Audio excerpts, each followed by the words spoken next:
Welcome in, everybody, on this, we call it Egg Bowl Sunday. Is that a thing? Egg Bowl Sunday.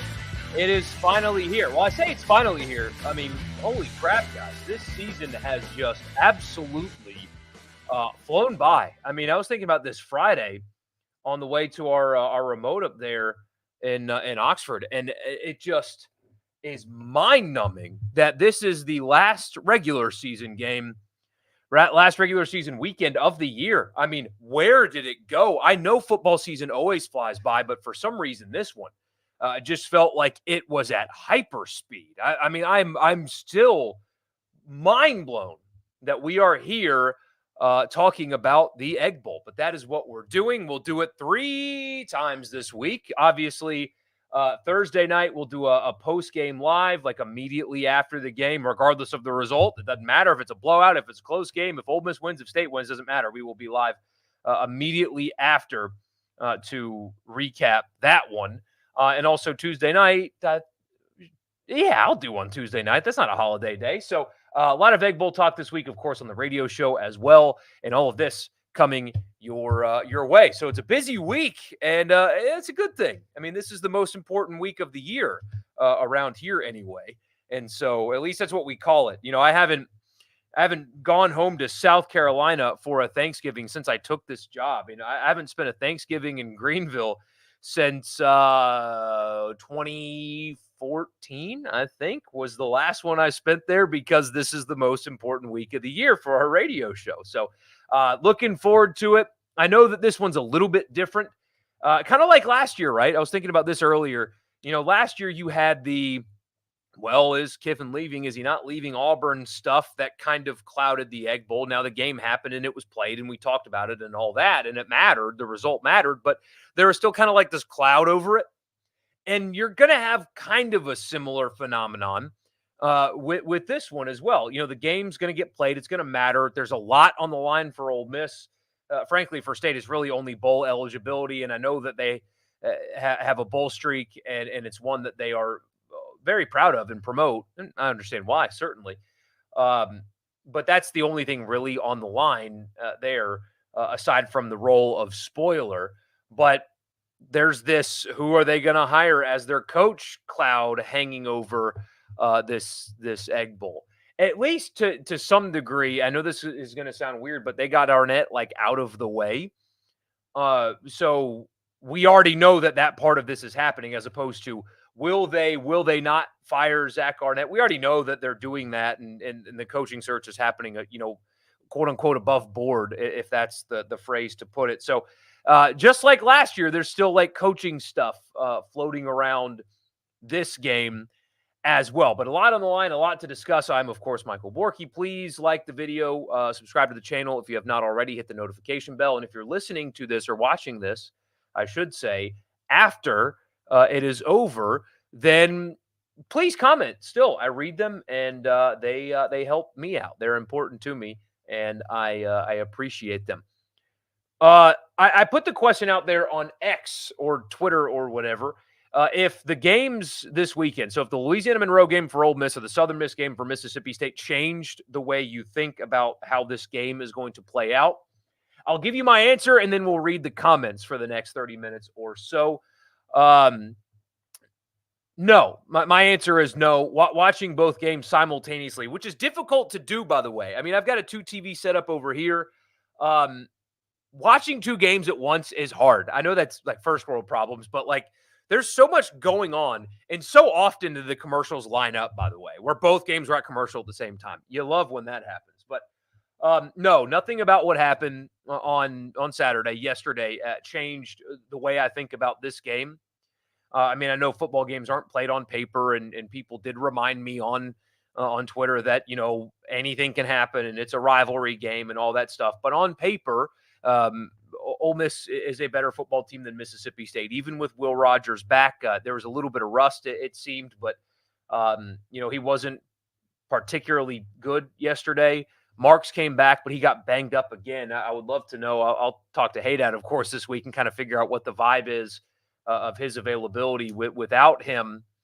I mean, I don't think State has a, you know, a great chance. They are a 2-touchdown underdog at home for a reason. Without him, it makes me think that their chances are pretty slim. Ole Miss's offensive line play was a disaster on Saturday. We've seen that at various times this year. State's defensive front is certainly better than Louisiana Monroe's, but they have been a disappointing unit this year. I wouldn't be surprised at all if State stacked the box with their 2 outstanding linebackers. That's something that State that is an unfortunate hidden gem from this State team this year is linebacker play. They've gotten great linebacker play. And an otherwise pretty, bad year. The coach got fired. Of course, it's a bad year. Johnson and Watson are great. Watson especially is an NFL guy playing linebacker there for State. So that's an area of concern. Williams is going to be back, at least I think, for Ole Miss, and so that might alleviate some things. But yeah, nothing about what happened this past Saturday changed the way I think about what's going to happen on Thursday night. No changes, even with Rodgers back. Mississippi State had their hands full with us, and I mean Ole Miss did too. It was 7-3 at the half, but up 6 in the fourth quarter, and they hit a home run running play, and then a pick six really just kind of ended Southern Miss's chances there, and struggled offensively against one of the worst defenses in college football. So, no, nothing materially has changed about the way I think about this game. Wouldn't be surprised if it had an Auburn vibe for Ole Miss there for a while, where it's close and for maybe even a couple quarters, 3 quarters. I mean, that because it's a rivalry game, and apparently Will Rogers gave an impassioned speech in the locker room after the game to remind his team how important this game is. So, I mean, you're going to have a Mississippi State team that will be ready to play, and that has not been something that you could say every week. It's just whether or not schematically that they can handle it, and whether or not personnel that they can handle it. So we shall see. Of course, that's why they play the games. I understand all of that, but no, nothing about this game, or at least the way I think it's going to go. Which again, if you guys know me or have followed me long enough, I am regularly incorrect about what I think is going to happen on a football field. So the joke's going to be on me if it goes differently. But I do think that that I haven't changed my mind after watching the games Saturday. So we will get to comments now for another 30 minutes or so, maybe less, just depending, and just see where you guys take this. First one, 4th and 17, man. Somehow did not stop to look around, and all of a sudden it's Egg Bowl week. No kidding.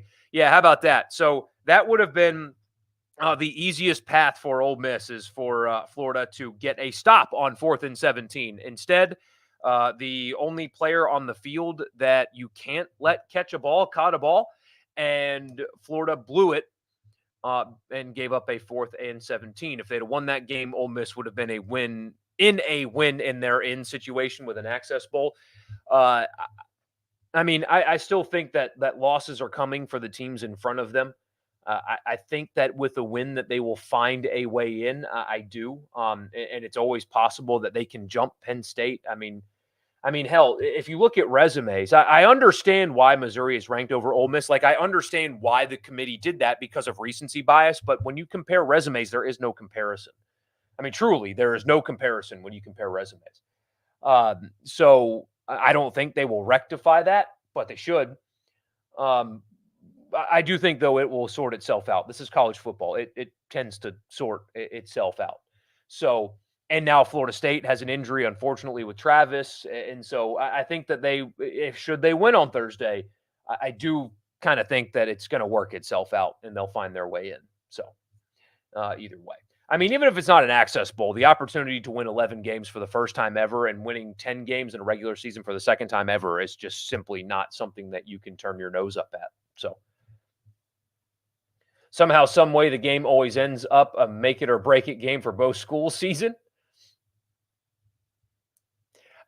See, I don't know if it's make or break. I know the bowl streak is on the line, and you want to go to a bowl game and stuff. I understand that, but I do think what is far more important for Mississippi State is getting the coach hire right, as opposed to winning this game. I mean, I live in this state. I understand it. I know the Egg Bowl matters. I get accused sometimes of diminishing the importance of the Egg Bowl, and I'll get it this week. It happens every year where I'll get a go back to South Carolina if you think that this game doesn't matter, and that's not what I'm saying. I get that every year, though. Go back to anyway.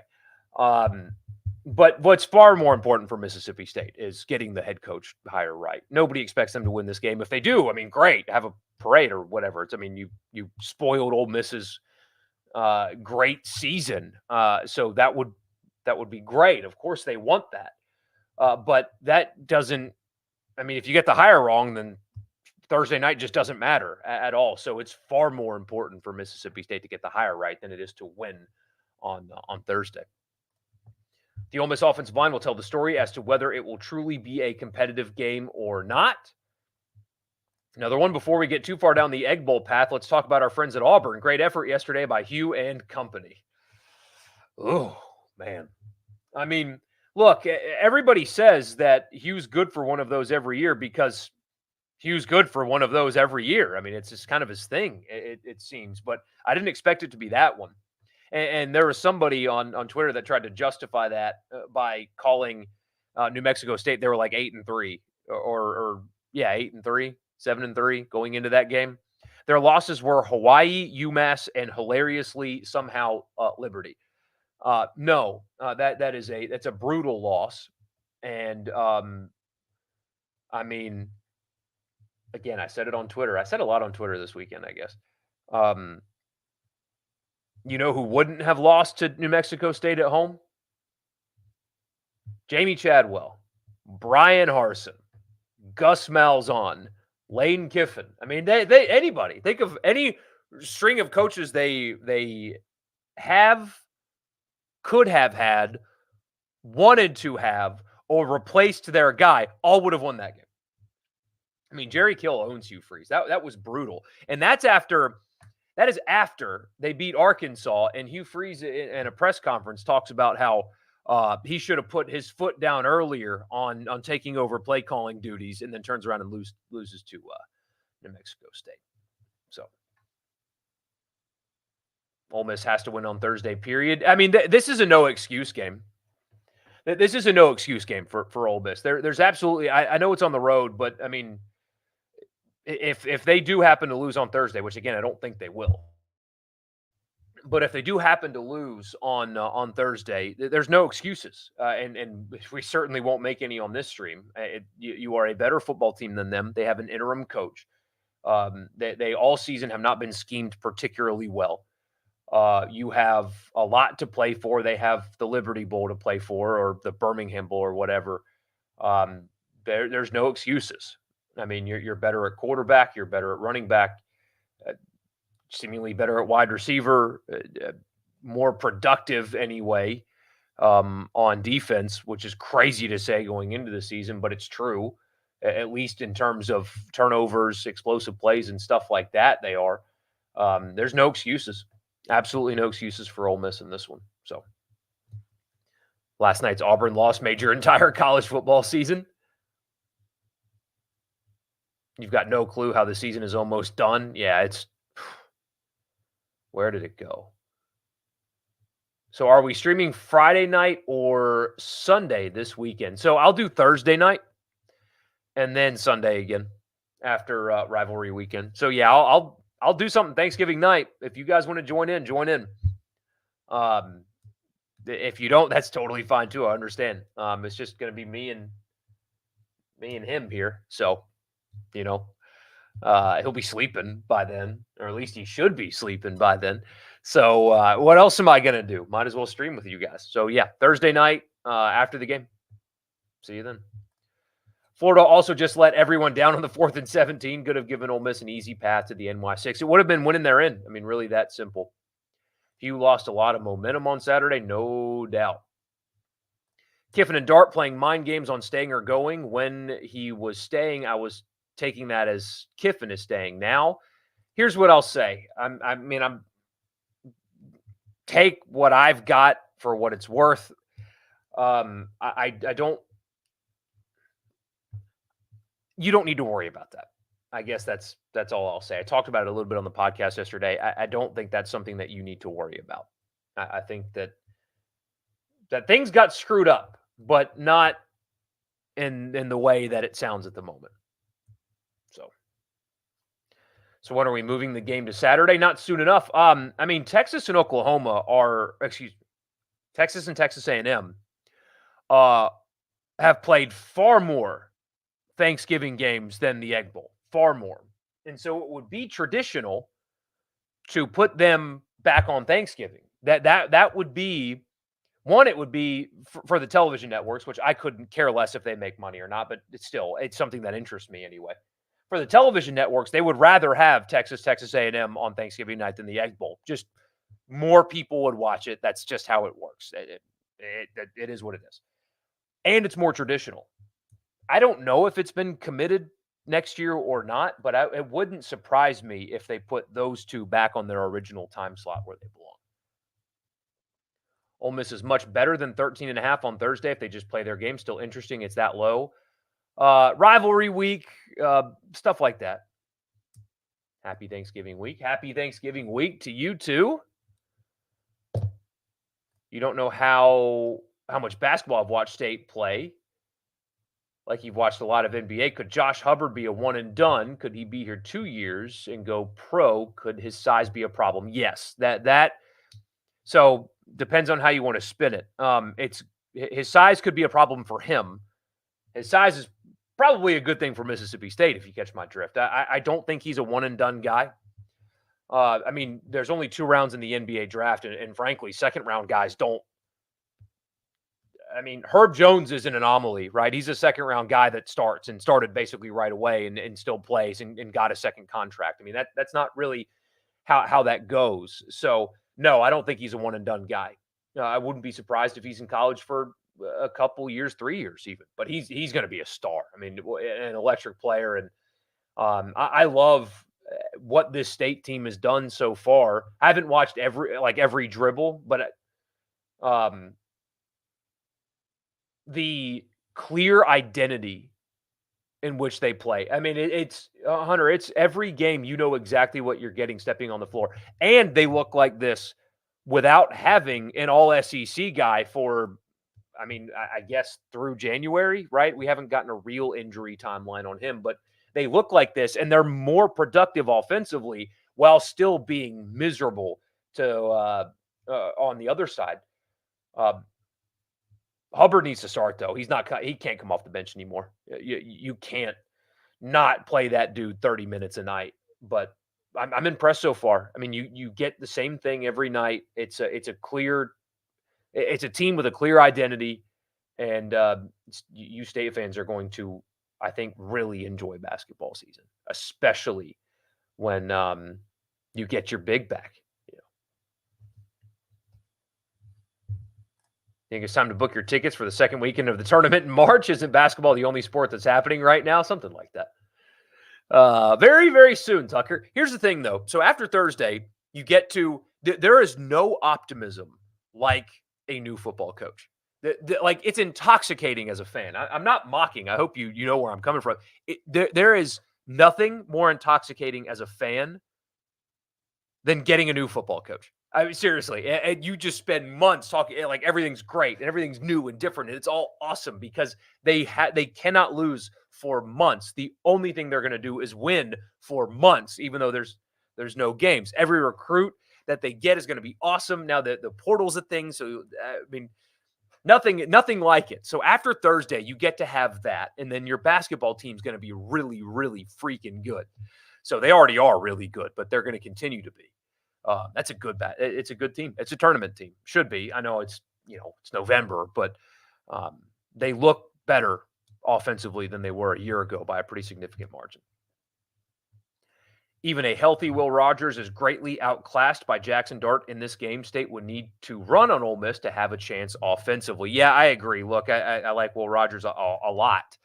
But yes, there's a clear quarterback advantage in this game. And without Marks, if Marks was playing, I would think that State might have success running the football right at Ole Miss. But without him, I mean, he's been banged up all year. God bless the kid. I mean, when he's healthy, he's very good. It's just he hasn't been able to come back healthy. I don't know. I don't know his status for this game, but I mean, he played yesterday and got banged up again, and so we'll see. But yeah, that's where State is going to have to live. Is they're going to have to sustain long drives and run the football a lot if they're going to have a chance to win. Keep the Ole Miss offense off the field, run right at them, have 10, 12 play drives. They don't, I don't think anyway that they should do anything hurry up, that they should try to control tempo and pace. Getting Williams back should help move everyone to their natural position. Yeah, Kiffin did allude to the fact that they think that he's going to play, but we will see. I think it's going to be a 35-10 type win for Ole Miss. That would make sense. Can we get some thoughts on 7-5 USC? Caleb Williams is done now. That program is in disarray under Riley. You know what happened to Lincoln Riley? He's coaching in a more difficult conference now. I said that a few weeks ago. Remember that? I don't think anything has changed. This USC team is just a copy and paste version of his Oklahoma teams. They're just playing in a tougher league, man. And, college football media does this thing sometimes where when NFL media criticizes a college football player, they feel like they've got to defend him harshly. Caleb Williams skipping his media op is soft. It is soft. It's not going to stop him from getting drafted, but college football media people don't defend that. You don't have to, because when you are a leader of a multi-billion-dollar franchise, number one, in the NFL, you're required to talk. You have to. It's in the contract. You have to talk. But if you are unable to face some basically all friendly reporters after a loss, if you can't answer questions, you are going to be the face of a multi-billion-dollar franchise. I would still pick him. Don't get me wrong. He's super talented, but it is perfectly fine when Ian Rappaport says, NFL teams aren't going to like that. I mean, Joe Burrow injures his hand and he does he's out for the season. Finds out he's out for the season and sits down in front of the press and answers every question that they have for him.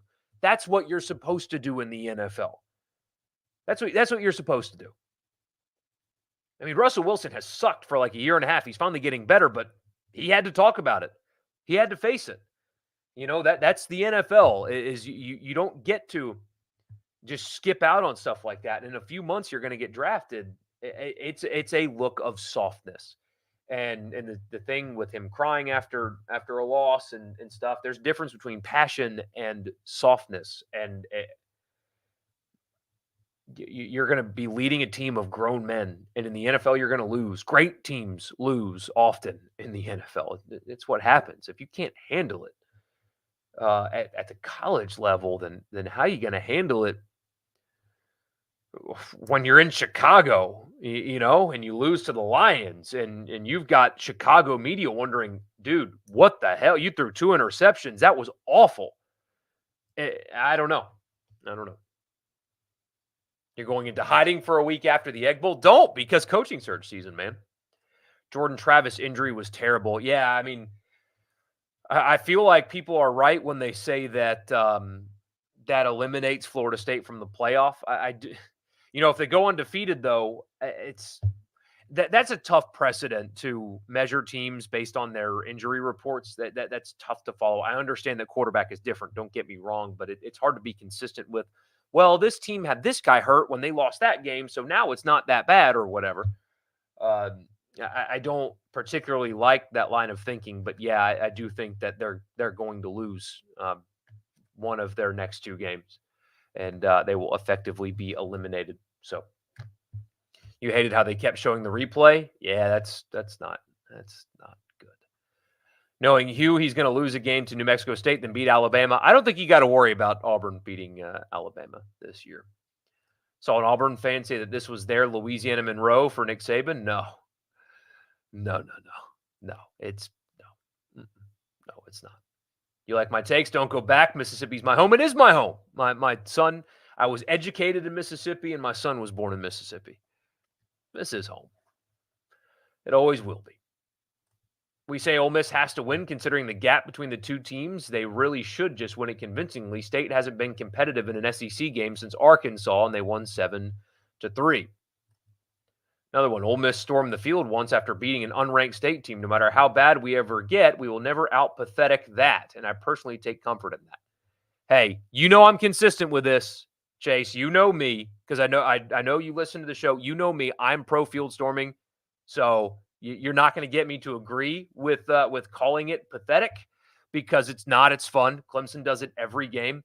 And that's probably why I'm so pro field storming, is because I grew up with the opportunity to do that. And I don't like Clemson. Like, I didn't grow up a Clemson fan, but getting to go to a couple Clemson games and going on the field after the game was awesome. I mean, as a young kid, it was the coolest. Getting to go down on the field and like players were taking pictures with fans, and like, it's awesome. I am pro field storming. I will always be pro field storming. You know I'm consistent with that. I'm not defending Ole Miss. Well, I am, but I'm defending anybody that storms the field. I don't think it's pathetic. I think it's fun. Football is fun. If you win games, celebrate them, because there's only 12 weekends a year. You have 40 weekends without your team playing football, and only 7 at home. If you win a game, go celebrate it. Who cares? It will never bother. Field storming will never bother me, and you know that. Maybe State will break out the golden uniforms. I'm glad those have gone away. I've always hated those. Just wear your uniforms, you know? You know what? You're thinking about this will be a 35-17 kind of game. So you added a touchdown for State. They just don't blow anyone out. They'll go to the Citrus Bowl against an uninspired Penn State team and win in ugly fashion to go 11-2. Wouldn't it be Iowa in that scenario? Because Penn State would make the... We'll see. Hell, Penn State might lose this weekend. What's the deal about Knox on a four-wheeler in the State locker room? The State fans are loving it. I have no clue what to think about it. I think it's fun. I mean, whatever, man. I think it's funny. He had a four-wheeler in the locker room. I don't know. You're an interim coach. You enjoy yourself. Whatever it takes to keep your kids engaged and interested and loosen up a little bit and have some fun. I don't know. I didn't look at that the same way other people did. It doesn't bother me at all. I mean, it's football. Have some fun. So, is it just you, or has there been no actual big upsets this whole year of top-ranked teams at all? No, it's the top 15. I think it's the preseason top 15's record is unbelievable. I mean, this year. Texas, Alabama was quote-unquote a big upset. But no, I mean, there really haven't been that many. Clemson was really highly ranked early when they went to Duke and lost, but as we know now, they're a bad team, so for their standards anyway. So no, the top of college football has kind of maintained itself. They've only really lost to each other for the most part. And you're right. It's been going down this path all season with very little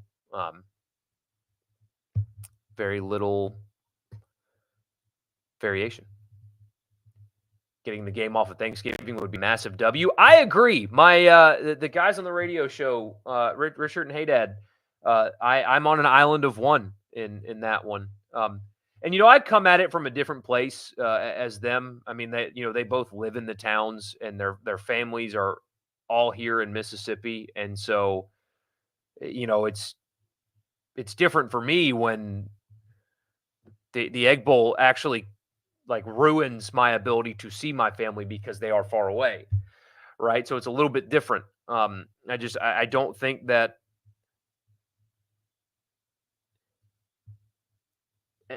whatever. I've talked about how I think it harms the environment to some degree, because it won't be full on Saturday or anywhere close. Wasn't full in Oxford last year. You don't get the full game weekends in town. I don't know. The ratings aren't good on Thanksgiving because of the NFL. I mean, the Egg Bowl would have been the 15th highest rated game last year. So there's no material benefit to playing on Thanksgiving night. This whole, you have the day by yourself is just not true anymore, thanks to Roger Goodell. I don't know. I will never like it on this day. And I am biased to that because, again, if it was Saturday, I could, you know, take Wednesday and Thursday off, see my dad, and my niece and nephews, and then get back in the car Friday morning, get here for Friday's show, and then be back for Monday's show and not really miss anything. But if I were to go home this week, I mean, it would just be stupid. It would be, I don't want to use the word irresponsible, but I mean, taking this week off, considering that the game is on Thursday, Friday's our most important show of the year. I can't miss that. Just simply can't. So I am biased to it. So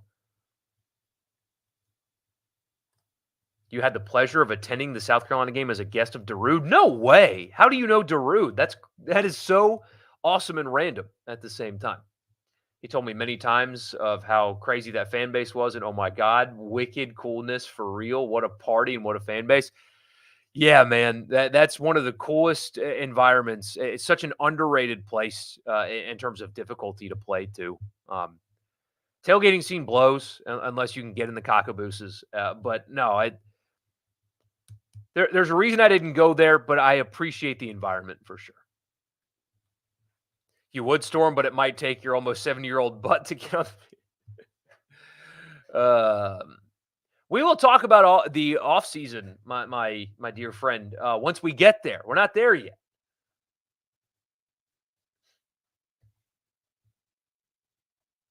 Hunter Yurchek announced Pittman gets another year. Yeah, that was interesting for sure. I've like Richard told me, for example, that the vibe around Arkansas was that they want to get some things in order first, that they don't think they are organized enough to make themselves an attractive job, attractive enough job for the candidates that they would want or think that they can get. So they want to spend time organizing and getting all the behind the scenes stuff ready. And obviously, they like Sam Pittman and want him to succeed, but apparently there's a line of thinking that they don't think that they are as well prepared for this modern era as they should be. That's just what Richard told me. So you think Kiffin is well aware of the situation this week? Definitely much more than last year. His comments after the game are pretty indicative of somebody that, Dart as well, right? So Caleb, who works for Super Talk News, asked Jackson, he shared it on Twitter. I should have retweeted it, but where Jackson said he hadn't stopped thinking about how they felt walking off the field or something like that last year. Kiffin straight up essentially admitted that they spent this week prepping for the Egg Bowl, and that's not what they do otherwise. So, yeah, I think, they understand what's on the line here. They know the score. That's a bad expression when talking about a game that has a scoreboard, but you get my point. They understand, what's on the line here. See if they can actually execute and get it done. Lincoln Riley ran from the SEC straight to the arms of a really strong Pac-12 and then to the Big Ten. The Pac-12 suddenly became a juggernaut, and then now his team is moving to the Big Ten. Yeah, how about Chip Kelly, by the way?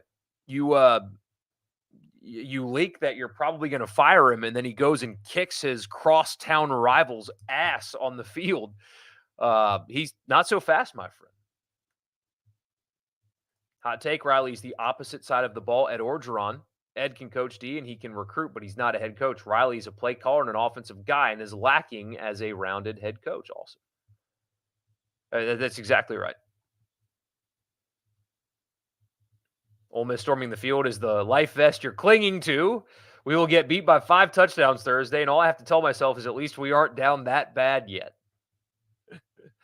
Another vote for pro field storming. I love it, man. All they have to do is just find a way. They have like the rope things that they're using now to block off the opposing sidelines. Maybe have like a time on the scoreboard where like, hey, wait 5 minutes, and then when that's up, you can get on the field, stuff like that. There are ways where they can keep it around. I hate the way the SEC is trying to approach this. I think it's pathetic. They can find better ways to preserve something that is so awesome. Auburn media says Hugh Freeze was always their number one choice. Auburn media is full of shit. Forgive my language. I just still talking about this to this day on their part. I mean, that they are intentionally, because they know the truth. They know they're lying is what they're doing. It's straight up lying, because they know the truth. Hugh Freeze was not their number one choice the entire time. And if he was, well, look at how that turned out for you. But he wasn't. And everybody knows it. Let them say that until they're blue in the face. They are incorrect, though. So you have a feeling if Ole Miss played Iowa, it would be like the 2016 Rose Bowl between Stanford and Iowa, where Christian McCaffrey ran down their throats. Attendance on Thursday, you didn't see what it was for the Southern Miss game. Oh, I don't know what the box score said, but there were tens of thousands of empty seats possibly in that one. I mean, there will always people go to the Egg Bowl regardless, but they won't fill it up completely. There will be visible empty seats in the upper decks. Absolutely, there will. Sounds like there is going to be a pretty decent Ole Miss crowd. Road teams and road fans just don't travel as much as they used to, and it being on Thanksgiving night also kind of limits that. But I do think more Ole Miss fans will be going to this than in years past. How many, I don't know. But is it just you, or has there been a lot of bye game losses for major favorites in men's basketball this year? Happens a lot. I mean, that's college basketball for you. Jackson State beat Missouri today, and UNC Greensboro beat Arkansas. But that's college basketball, man. That's why sometimes it's just win games, winning is always better than the alternative. That's a very elementary thing to say, but you get my point. I've seen Ole Miss fans. I mean, State's played well, but I've seen Ole Miss fans talk about, losses are coming. These are not good teams that they're beating, and that is true. I mean, I think that, frankly, I do think that losses are coming. They don't score the basketball well enough. However, they haven't lost to Jackson State yet. Missouri did. So, can the two teams get it moved to Saturday if they both complain enough? No. It's what the TV networks tell them to do. It's that simple. But if they, and I don't know if they actually want it to be moved or not. I don't know how they feel internally. But if I were Keith Carter or Zach Selman and I did want that game to move, all I have to do is point to Texas and Texas A&M have more than double the Thanksgiving games, and hey, they're big draws. If I wanted it to move, but they may not. You'd rather spend the Thanksgiving at home watching the NFL with your family than paying attention to a toxic rivalry that has terrible weather and embarrassing moments. That's another thing. When I talk about the Egg Bowl, because what I don't like, and I've already seen it, is when here's some examples. So I know that Ole Miss and Mississippi State are not the programs that Alabama and Auburn have been in the past, but when you think Iron Bowl, what do you think? I mean, I guess you could pull up Harvey Updike and talk about him, but that's not what people think about when they think of Iron Bowl. They think of the Kick Six, Cam Newton, stuff like that.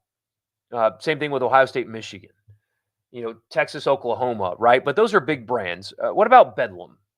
I mean, Bedlam is always just points and electricity, and USC, UCLA is the cool uniform matchup, and then the Egg Bowl is fights. And so people around here will share videos of, hey, remember that fight? And some people like that, and some people think it's great. I don't. I would much rather this game be about the game than, because people look at it like it's a sideshow. Well, let's see how stupid things are going to get in the Egg Bowl this year.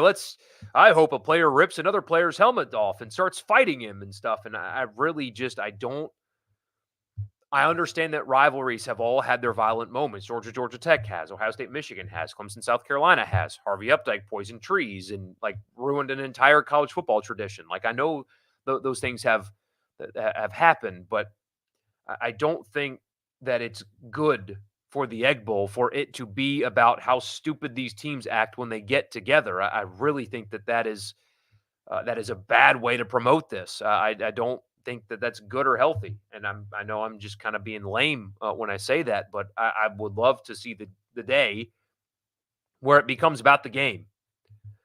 where that's what people are talking about, where that's what matters is the game and the stakes on it, as opposed to, oh, I hope they fight each other, you know?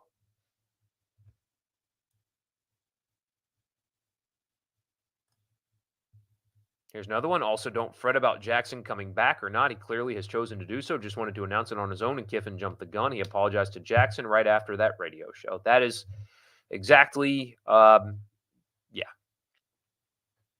Yeah. Arkansas just isn't taking football seriously. They let Gus Malzahn wreck them behind the scenes. I don't know that. I don't know if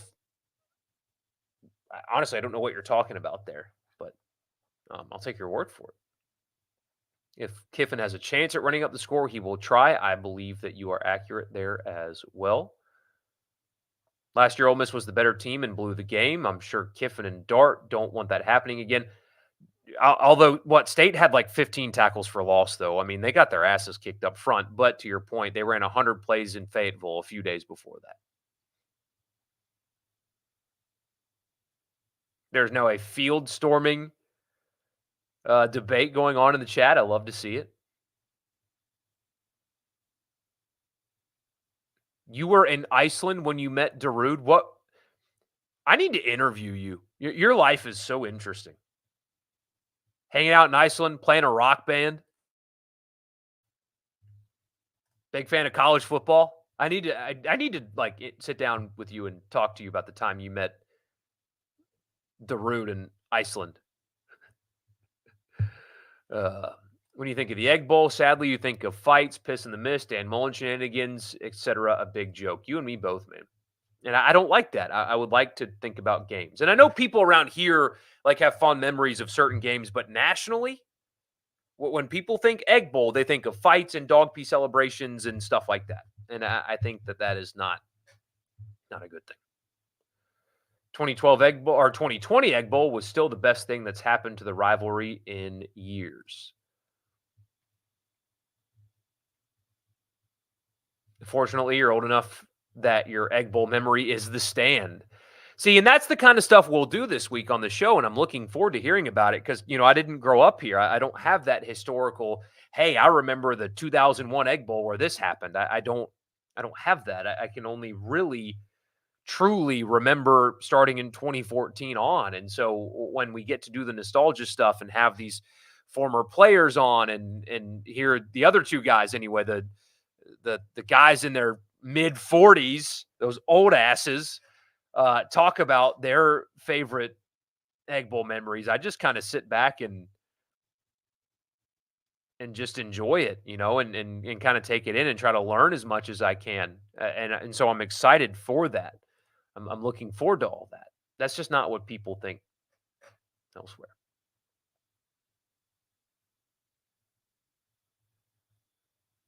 At least it's entertaining when there are no stakes. I hear you. I hear you.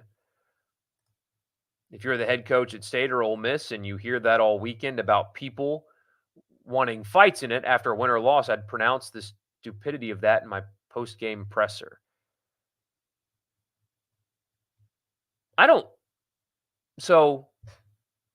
We haven't really had anything like that lately, have we?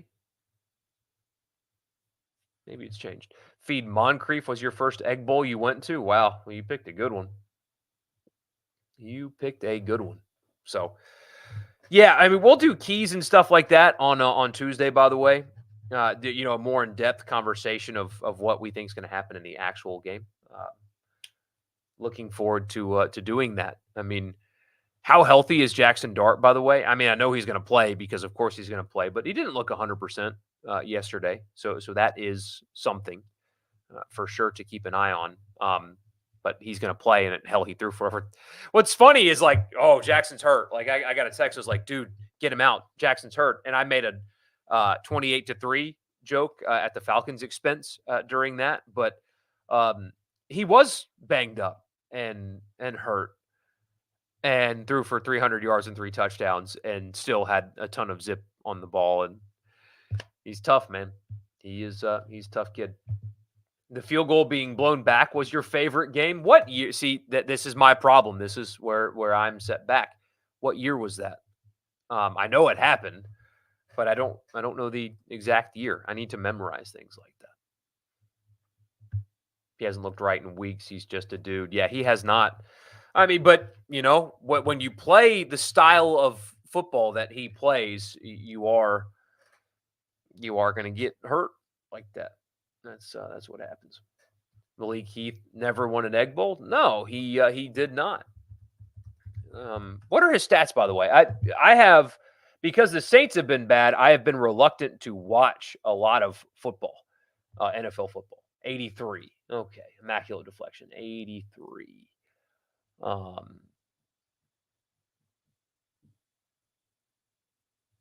only one catch this year, but he did make the roster in Green Bay. That was a good UDFA spot for him with what they had personnel wise on that roster. But yeah, because the Saints have been so bad, I have been avoiding the NFL lately. I mean, I still keep up on like social media and stuff, and I'll watch games occasionally, but like I have no interest in putting one on right now. I didn't watch today.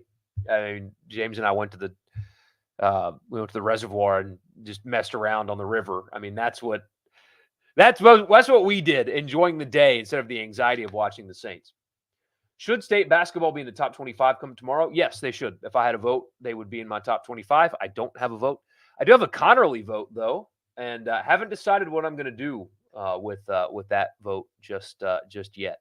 I'm kind of thinking about leaning and giving it to She God, and giving the small school some love with Delta State. They won yesterday, didn't they?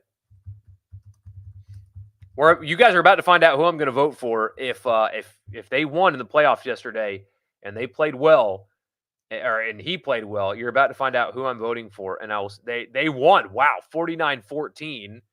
Holy crap! Let's look at individual. He threw for 318 and 6 touchdowns and ran for another 35. Yeah, that's my vote. And I'll do a video explaining my vote. And people won't like it. By the way, that's a team that they lost to earlier this year in West Florida, and they won 49-14 in the playoffs. And he threw for 318 and he had as many touchdowns as incompletions. Yeah, I think that I'm going to do the thing. I'm going to do the thing where I'm going to show love to the small school guy and be edgy or whatever. And yeah, I think that he's going to get my vote. So yeah. Wonder when we'll get another truly great back and forth Egg Bowl. Usually the game has been one-sided or just flat out ugly in recent years. You don't count 19 or 22 as, quote, good games. Well, they weren't. Mercer's in the FCS playoffs. Yeah, Furman gets a bye, but they lost to 1-8, 1-9 Wofford in the season finale to knock them back a couple of seeds. So that sucks. But they did get a bye. So anyway. Yeah, true. At least the Saints didn't lose today. That is a good thing that happened today. I mean, what a joke of it's just the offense. What a joke that they are. The worst. I brought this up to Hayden on Friday on the radio show. So the stats guys have come up with I forget what they called it, but it's essentially how much movement a team uses in the offense. So it's pre-snap motion, play action, stuff like that. So all the movement, the creativity essentially in an offense. The Miami Dolphins are far and away the team that uses it the most. The Chiefs are up there. All of the good offenses in the NFL are at the top in terms of motion and play action and stuff like that. The Saints are I know they're off this week. That's why it was a good day. They didn't lose today because they didn't play. But they are so bad, I guess, at that. They use it so infrequently that they had to expand the graphic to fit the Saints column inside of it. That's how uncreative they are offensively. How did the FCS figure out playoffs before FBS? You want to know the honest answer? Because they're not beholden to corporate sponsors and big TV deals. That's why. Because they can do things and not fear of, upsetting the money people. So, That's how. It's all about money. It is all about money. I got to run, though. I do have to run. I will see you on Tuesday night, 7. I think we'll do 7:30 sharp on Tuesday night, because it will be the last time that I do one of these before the Egg Bowl. Of course, I will have we'll have the show the next day, but still. So 7:30 on Tuesday. I'll see you guys then. Appreciate you. Please like the video, all that stuff. And I'll see you on Tuesday, 7:30. I'll see you then.